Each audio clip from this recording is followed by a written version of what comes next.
Hey everybody, and welcome to a new episode of Blu Cheese, sticky movies on Blu-ray. Now, formerly we used to pair up a cheesy movie with a cheesy snack, but this season we haven't really been doing a whole lot of cheesy snacks. We just haven't had the time or the effort to find stuff. What a chime. Well, plus, we kind of ran out of cheesy snacks. We had a whole bunch of them last time. Yeah, I think that's the problem. There's not as many cheesy snacks as you can do, so you'd have to redo a bunch. I think every now and again we'll do it, but it won't be something that's actually necessarily every episode. Every episode, yeah. We won't do a snack this time around, but what we will do, on the other hand, is a movie that Mr. Moody has picked, and I'm going to let you talk about that. So, I have picked a movie called Wolvesbayne. Yay. And I'm really excited. I've seen it years ago, but I don't really remember too much about it. I remember it's actually a sequel to a movie, but kind of a spin-off from Dracula's Curse, and that's what it's called. And it's the movie that Lee Scott wrote and directed. But this is actually directed by Griff First, who is the who's worked with the Asylum with Lee Scott and acted in a bunch of Lee Scott's movies too. So this is really interesting. I can't wait to kind of re-dive into this and see what happens. But and I'm always ready for a stinky werewolf movie. You can't go wrong with this. Hopefully it won't be as stinky. Maybe it'll be good. Maybe. We'll see. But we'll see what the cheese factor is like with this. All right. So, but until then. Oh yeah, we will see you on the flip side.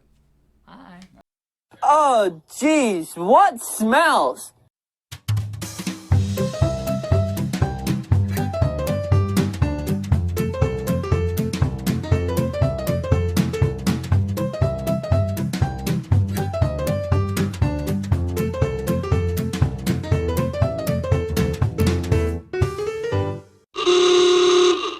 Well, that stinks.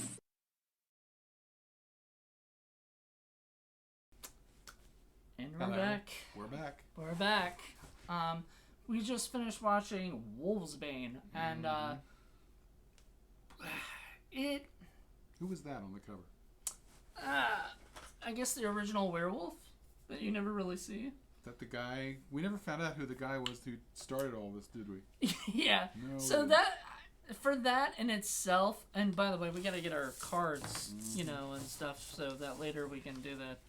We can do it. I already sort of know what I want to do, but got my cards ready to do the shuffle. Okay, so anyway, the movie was sort of the problem with the movie is there's too much going on, but not enough explanation to things, and the sound was the worst. Yeah, there was bad sound. I don't know if it's Mill Creek that just did the bad sound, or if it's just on set bad sound and they could never just fix it. But there were times where we had it on maximum volume, and we couldn't hear what they were saying, and they didn't have any subtitles. They had audio thing, but they didn't have any subtitles, so we couldn't understand what they were saying. Some of the actors were forced to do their lines with their teeth in because they're vampires. Even though we already know they're vampires, don't necessarily have to show their teeth all the time. It clearly impacted the way that they were able to speak the lines, unfortunately. Yeah. So that, with the addition of the not good sound, made it confusing sometimes. Calfusing. Yeah, calfusing. So there were some technical issues. Well, we'll talk about the plot a little bit. I guess I'll explain it. Yeah, please. I'll try to explain it. So it basically is about this guy, Russell Bain, who's a rich prick kind of guy. All he thinks about is money, money, money. He drives a really nice car. You looked at that car, you go, wow, somebody in the movie had a nice car. This is Jeremy London, by the way. Jeremy London. I'm sorry. From Mallrats. And he was so great. I loved him in it. Honestly, I thought he was fantastic because he was really good at just playing this rich prick. I don't care about anything else. I literally just care about myself and my money, kind of thing. So he ends up meeting this woman, Christy Romano's character, who you said looked a lot like who? Michelle Forbes. She's dead ringer for Michelle Forbes. So he meets her, and they, and he wants to basically buy her store out and give her lots and lots of money so that she can, basically capitalism, they can turn it into whatever, Starbucks or something, or whatever, a mall. He's trying to develop. They're making it into a mall or something. Right, I don't he know. wants to be a mall rat. They should have went with something like that. That's if you know you're gonna have Jeremy London in the movie, you might as well go all the Niners on that. But maybe I was waiting for Jaws to pop out at the end, but it never happened. Oh no. So in the like meantime, so she she's a werewolf. We don't know this at first. She's a werewolf, and she has like this like sixth sense sort of thing where she can sense danger and stuff. And she realizes he's in danger, but she doesn't. I don't think she knows why or how or whatever. She just senses. She vagues it up for him. Yeah. So she says, "You're in danger," and he's like, "Are you threatening me?" And he leaves.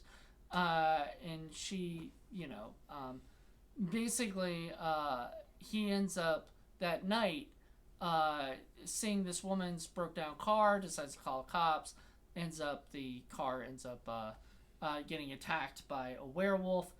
He comes back to help out, which I guess, normally, I don't know, like, what a person can do in that situation. If you see somebody getting attacked by what looks like a big animal, I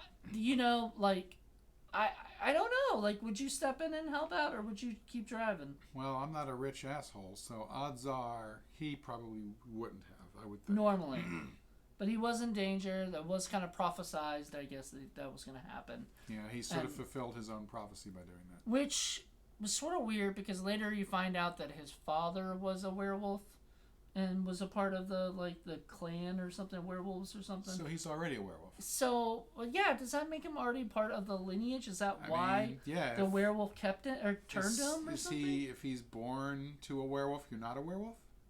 I don't. In Teen Wolf, you are. Teen Wolf, you are. Yeah, in Teen Wolf, the father was a werewolf, so that that was it was a rite of passage. Yeah, there was an interesting world they're trying to build. It just didn't seem very consistent. That's always the problem.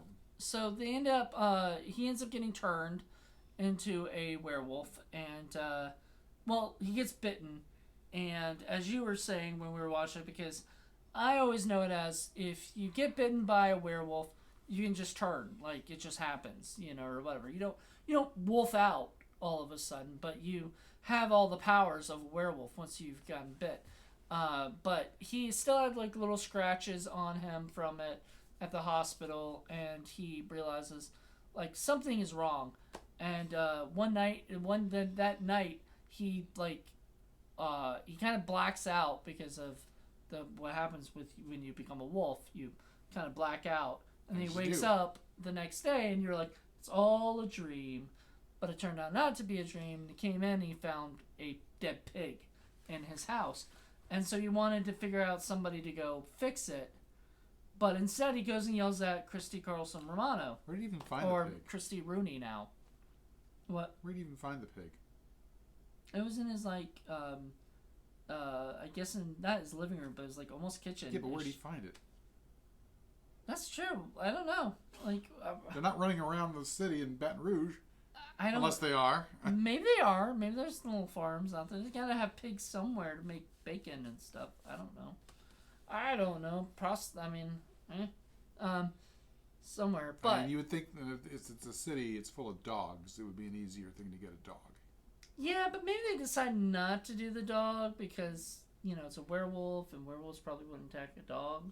Maybe they might, I don't know if a pig hungry is a werewolf that can't control his powers, I would think would go after anything, including a human. Well, so we forgot to also mention that this is like I mentioned it before, this is sort of semi-sequel to Dracula's Curse, which is a lot of fun, but it's sort of kind of like this, where there's a lot going on, and I guess you have to watch it more than once to fully understand what's going on, because there's too much happening, and that's sort of the problem with this movie. Keep a scorecard handy. Yeah, you have to kind of write down notes, and that, I don't know if that's the sign of a good movie or not, because sort of normally you should be able to follow along pretty easily, even if this is a sequel, because most people that see this at Dollar Tree where you bought it, wouldn't even know it's a sequel. And they don't, I mean, it's not sort of like, they don't have like a recap of the first movie. They kind of mention it throughout stuff, like the Countess Bathoria or whatever, or from the first movie, the bad guy from the first movie. When she was trying to talk about finding the cure, some guy was doing it. That's all from the first movie? Yeah, I think so. Okay. I think so. I don't remember. It's been so long. I need to do that one too. I'm gonna do that for like one of my videos or something. I'm gonna redo Dracula's Curse, because I did enjoy it, and maybe I'll have you watch it. It's kind of a shame they didn't package the two films together. Oh, one's Asylum, one's Active Entertainment. So okay. I'm surprised they were able to do like sort of a sequel. I didn't know. I guess Asylum had a because it's not called Dracula's Curse 2. Maybe that's how they got away with a lot of stuff. But like, it is a lot of the same characters. Jimmy comes back, which you find out later, which you were like, who's this guy? Right. And like, he kind of pops in. He's never mentioned before, and he just kind of pops in, which helping Jacob Van Helsing, who's in the movie. Like, this is how the movie is, by the way. There's like so much going on that we're trying to explain to you, and it would take us like more than an hour to fully explain this whole movie to you, and I don't even know if we could do that. And in the end, it's not going to make the movie that much better. It's kind of it's not horrible. It's just kind of meh. It's got problems, but I mean, I did really enjoy the characters. I really did not like the vampire lightning. That just seemed cheap. There was a lot of cheap stuff in there. The fire that just appeared. Yeah, some other stuff too. There's good acting. I liked just about everybody acted pretty well, I thought. And some of the direction was pretty good. You didn't like the two vampire girls at first. Yeah, they were skanky. Well, I mean, I don't think that's why you didn't like them, but you know, that was they were sort of like trying to get him into the car. I don't know what the point was. I guess were they trying to kill him or something? Or I mean, they're bringing him to I guess Mark Dacascos' character. They already knew that turned. That his uncle or grandfather had the amulet or something, and so I'm assuming that's what that is. That was probably right, because they knew who he was. Why would they didn't know he was a werewolf? Right. Why? Maybe. So my question is, why would you lure him? Why don't you just take him? Boom. Just kidnap him. Yeah, right. Just knock him out. I think they tried to do that later on anyway. I mean, questions. That's the sort of thing I question. You know, same thing with the whole thing with the amulets. You know, we use these amulets to banish Lilith, but she needs these amulets to make herself strong again. Well, fucking destroy the amulets. Done. Now she can't come back. Yep. Now she's done. Now she's gone for good. But then there's no movie. The script demands this. Well, that's sort of what I liked about. You know, there's. I can't say anything. Never mind. There's a movie that I don't want to spoil for people, but there's sort of a scene where they destroy something they really needed, you know, and everything at the end. You know, they destroyed it so that it would not, would not come back to, to be part of, that people would all of a sudden never use this again to do all these problems. And that's the smart thing to do: destroy the amulet so that all you have to do is all these movies. What I've always learned is all you got to do is take the amulet and just throw it on the ground. It disappears. Or even one. They said they needed all 6 of them, so then just destroy one. Yep. Then all of a sudden you can't use it because there's only 5. And the other thing is, it's always like, well, she needs it to complete this ritual, and it didn't seem like much of a ritual. It just was like the one guy just said bloop bloop bloop, and that was it. Boom. And then what is it? The one girl used it, and she turned into the main girl, Yancy Butler's character, who she was okay. You didn't get enough of her, and that was the problem. I wasn't impressed with the vampire queen. She just kind of yelled about how powerful she was, and I was like, I guess, maybe, because everybody else says so, but we haven't seen anything. Yeah, and the only time she ever really gets powerful is when she gets hit by the amulet and turns into, the lightning chick. Says her lightning shit. Yeah, so. Just weird stuff, like, they use and this was clever when they capture the one vampire chick and they're going to torment her, and he's got two different kinds of blood. One's like regular blood, which I don't know where they got it from, and then they have another bag of blood that's werewolf blood. It's like, if you tell us the information we want, we'll give you the good blood, and if we don't, we'll give you the werewolf blood, which, as you know, audience, is toxic to vampires. And well, obviously, they're saying, as you know, the person knows. Wink, it. wink. That's supposed to let us know. So, and she's like, I'm not going to tell you anything, blah, blah, blah. So, of course, they give her the werewolf blood, and it makes her sick, and she gets all veiny, and I guess it's supposed to hurt. But then, later on, Lilith has no problem feeding on at least a couple of the werewolves and drinking their blood. Wasn't toxic to her, so... Yeah, Christy gets bitten by her. Yep. And then they have to give her some kind of, shot or something, or some kind of thing. Yeah, and then later on, in order to get Christy back, Jeremy London's character gives her a little vial of something. I don't know what that was. That was never explained. It was never explained, but apparently he knew. Red Bull? They told, well, it gives you wings. So, we don't know. Gives you fangs. Yeah. Ooh, that's. There you go. That's a perfect thing for a funny werewolf or a funny vampire thing. Yep, gives you fangs. Red bat gives you fangs. But so anyway, it was sort of confusing. There was a lot of stuff, and then there was stuff that just drove you nuts. Like the beginning of the movie with the security guard hearing the noise or whatever, and he thinks somebody's stealing something in there. Or who knows? Or who knows. What do you do normally? You call the police. But he didn't do that, of course, and then he gets killed in the beginning or whatever. And then there's things like that, the whole time you're going, why are you doing this? Why are you walking away that way? Why are you doing that? And the story seemed a little half-baked. Like I said, I appreciate the world-building attempt, even if it wasn't particularly, consistent. But at least they tried. They tried to make it sort of bigger and more interesting. And, I mean, if you like movies like, what's the werewolf movie where they're all, I don't know, I forget the names of everything anymore. Underworld? Like Underworld. If you like that kind of a thing. Wow, I'm surprised you mentioned that, because that just seems too mainstream for you. Yeah, it was well done. At least the first one was well done. Yeah. And again, it's a world building where you have this other shadow world of all these other creatures going on. I like that kind of stuff. Yeah. So this was a good attempt. It's just there were problems with it, and they didn't really suss it all out in the script, in my opinion. I mean, when you watch an independent,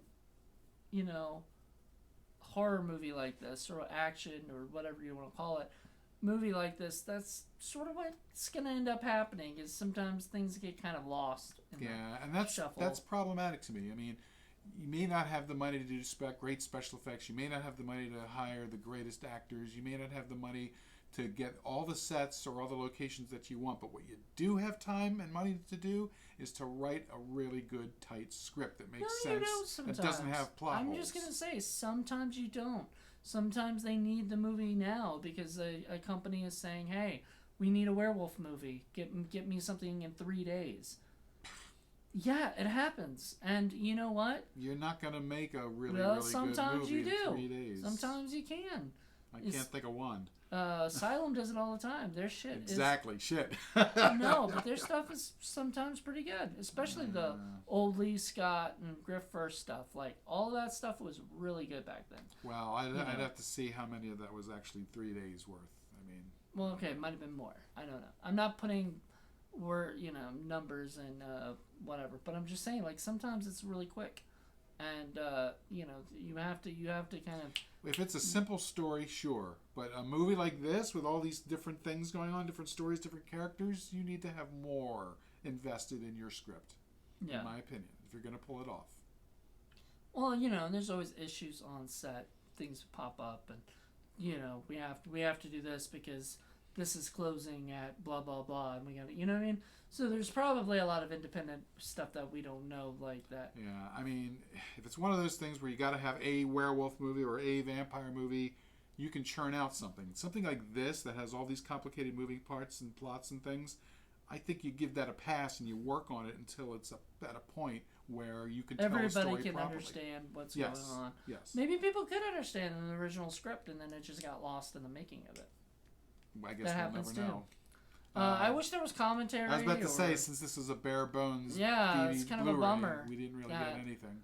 Yeah, it's kind of a bummer that it doesn't have like any I commentary. mean, I'll tracks be in it. honest, it's Echo Bridge. I didn't really know that Echo Bridge was even doing Blu-rays because, they're just, kind of the mark of cheap, stinky movies usually. So it's nice that they're doing Blu-rays. I appreciate that. And it looked pretty good. I mean, visually, the colors looked pretty darn good. And I liked that. And even though there were some cheap effects, it was better in Blu-ray. And it was in a steelbook. And I like the Steelbook. Case, but I don't know. I just wish some of the effects had been better. I wish a lot of the story had been better, and I wish the sound had been better.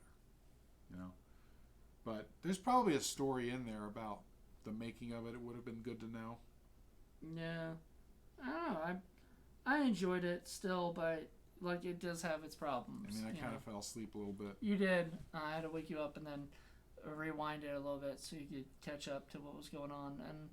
And even at those points, it was like that was at the slow points or whatever.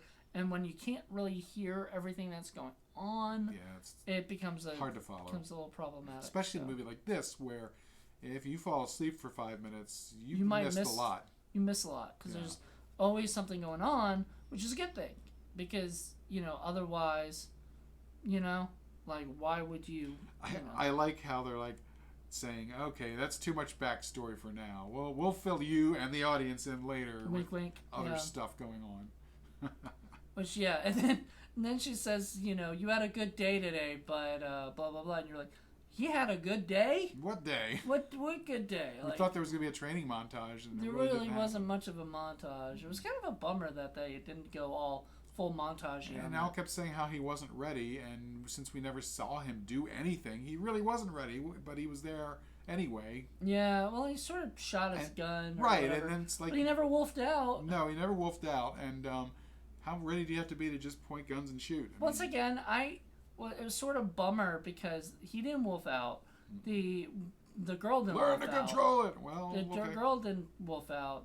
And then the guy, I guess, who turned him did show up, and he had wolfed out. But we didn't know who that was. Yeah. I couldn't even tell you who that well, was. I'm guessing that's who it was. Because that's the only other werewolf I could think of. I guess. Jacob Van Helsing wasn't a werewolf, and his team wasn't a werewolf. So I'm guessing... See, I thought he was. I thought he and the chick were werewolves. I don't think so. Oh, man, I don't know. See, it's a little confusing. So there you go. That kind of just sums up the movie there. If you guys do know the answers to a lot of these things, please comment below. Let us know. But so I guess it's time to explain the rating system. Yeah. So it is a Blu Cheese, which means we have our cheese ratings, and we, pretty much use that. And there's points assigned to it. Show off what they have. If we think the movie is good, it's worth 10 points. If we think the movie's just cheddar, we'll give it 5 points. And if we think that it's a stinky block of Blu Cheese, we'll give it negative 10 points. Negative points for you. Yep. And then we sort of compose a score between the two of us, and then we rank it with all the other Blu Cheese movies that we've been seeing. And this is season 2, right? Yeah, this is season 2. I think this is episode 2 or 3. I'm not sure. There we go. All right, so there we go. It's time. Go ahead and I know what I'm awarding it. I already know what I'm ordering. You ready? Yep. 1, 2, 3, go. Just cheddar. Yeah. It's kind of meh. I can't hate on it and give it a stinky Blu Cheese. Because they really tried. It had some decent stuff to it. They really tried hard. The acting was good. Acting was great. To me it was great. And the direction was pretty good. I mean, I thought there were some really cool shots. At one point, you were just like, "Oh, all right." Like, wasn't a fan of the split screen stuff. But gimmicky to me. I like the split screen stuff, especially when it's just, it's not, specifically made for specific whatever's going on. But it's kind of cool. Like, it just pops up. Like one of them was like, looking at Jeremy London, and then the other one at the bottom was the junk that he was reading, which we couldn't read. So it was kind of like, it doesn't really help us. It's not. Yeah. It's not giving us any extra information. It's just sort of there because we the can. writing Lee Scott did was okay. It needed a little bit of clarification for different polishing. Yeah, it needed explanation and some more.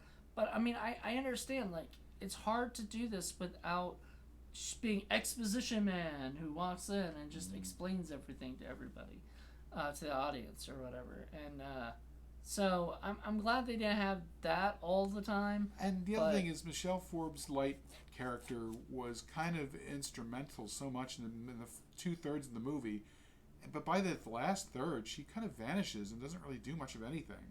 And then she gets kidnapped and can't do anything. Yeah, and as you said, she turn into a werewolf and yes. fight. You know, I mean, a lot of it is because of money. Like, they can't afford to have everybody always turn into a werewolf.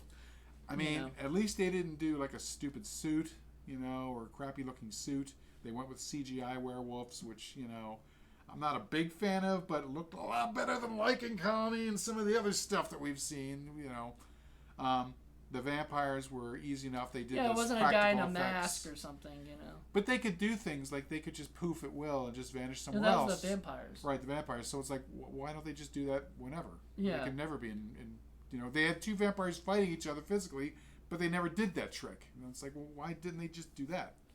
So, yeah, there are inconsistencies. That's the thing about those kind of monster movies, is you don't want to give them too many tools, because then you're going to ask, why don't they just use them all the time? Exactly. So, I want to be judicious about that. Well, there you go. Well, thank you guys for checking this out. So that's a total of 10 points. Yeah. Okay. It wasn't bad. Like I said, it wasn't great, but wasn't bad. Kind of bad. It was kind of meh. So, we would, if you get this at the Dollar Tree and you're into like world building, perfect for a Dollar Tree kind of thing. $1.25, go check it out. It's definitely worth checking out. It's Steelbook Blu-ray for $1.25. Something to put on a Friday night with some pizza. It'll be fine. I'll say it's better than Dollhouse. Or Dollface. That was what it was. I don't know. I got a lot more entertainment value out of Dollface. But it was Dollface was a worse movie. Yeah. But I enjoyed that one a lot more. Yeah. You enjoyed how bad it was. See, Paul likes it really, really good or really, really bad. Exactly. When it's kind of meh. He's kind of like, and like a lot of these are hard. Independent films are hard to make it really, really good. Dollface also had Alex Villarette, who's kind of my latest crush. All right. Anyway, thank you guys so much for checking this out. Hope you guys enjoyed it. And check us next month for a brand new stinky Blu Cheese movie. I don't know if it'll be cheesy, that's for sure. It may not be cheesy. stinky, but it is cheesy. We've got plenty to choose from. Yep. So thank you for checking this out. Have a good one. Bye. Oh, jeez, what smells?